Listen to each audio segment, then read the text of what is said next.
comments? Mr. President, on the war that you haven't solved yet, the Ukraine-Russia situation, have you now locked in a meeting? And can you explain, just a few weeks ago at UNGA, you said that Ukraine could possibly win the war and Well, they could. They could still win it. I don't think they will, but they could still win it. I never said they would win it. I said they could win. Anything can happen. You know, war is a very strange thing. A lot of bad things happen, a lot of good things happen. If you look at the Middle East, I would say prior to us hitting Iran so hard, we could have never made that deal because you would have had a dark cloud over the Middle East when we took out their nuclear capability, which was one of the great military maneuvers of all time. It was flawless. You saw that. Yeah. Those magnificent B-2s. I mean, that was a flawless move that was done by some very talented people, headed up by Pete and everybody else. And as the Prime Minister, we're here to talk about trade, submarines. And it totally opened up the Middle East. It took the cloud over the, we had a dark cloud over the Middle East, and now it's all, I mean, we have a little situation relatively with Hamas, and that will be taken care of very quickly if they don't straighten it out themselves, because they're in violation of their agreement.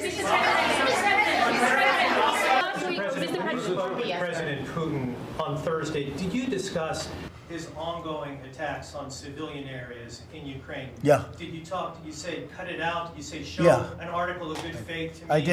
I did. But as you know, most of the people dying are soldiers. The soldiers that are dying in Russia and Ukraine, it's unbelievable. 5,000 to 7,000 a week. Can you believe it?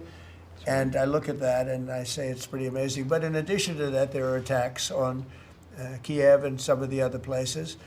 And it's human lives, but the big number of human lives is soldiers that are being killed in the battlefield, anywhere from 5,000 to 7,000, sometimes more than that every single week. It's not even believable. It's a bloodbath. It's the worst since the Second World War, the worst number of people. And, you know, it doesn't affect us in any way. We don't pay anything because now they pay us for the weapons that they get. The NATO is paying us for the weapons, as you know. It doesn't affect, I guess you could say that's a positive thing, they pay us, but I'm not interested in that. I did straighten it out. In this country than anybody ever imagined. That's a war that would have never happened if I were president. But we do speak about that. I speak about all of the lives, but I do speak about the civilian lives. Yeah. Such an amazing job on the Ukrainian children who were abducted by Russia. Would you support Senator Lindsey Graham's bill to declare Russia a terrorist state? And you have within your power, you're the most powerful man on earth. Why don't you just enable Ukraine to finish this war tomorrow?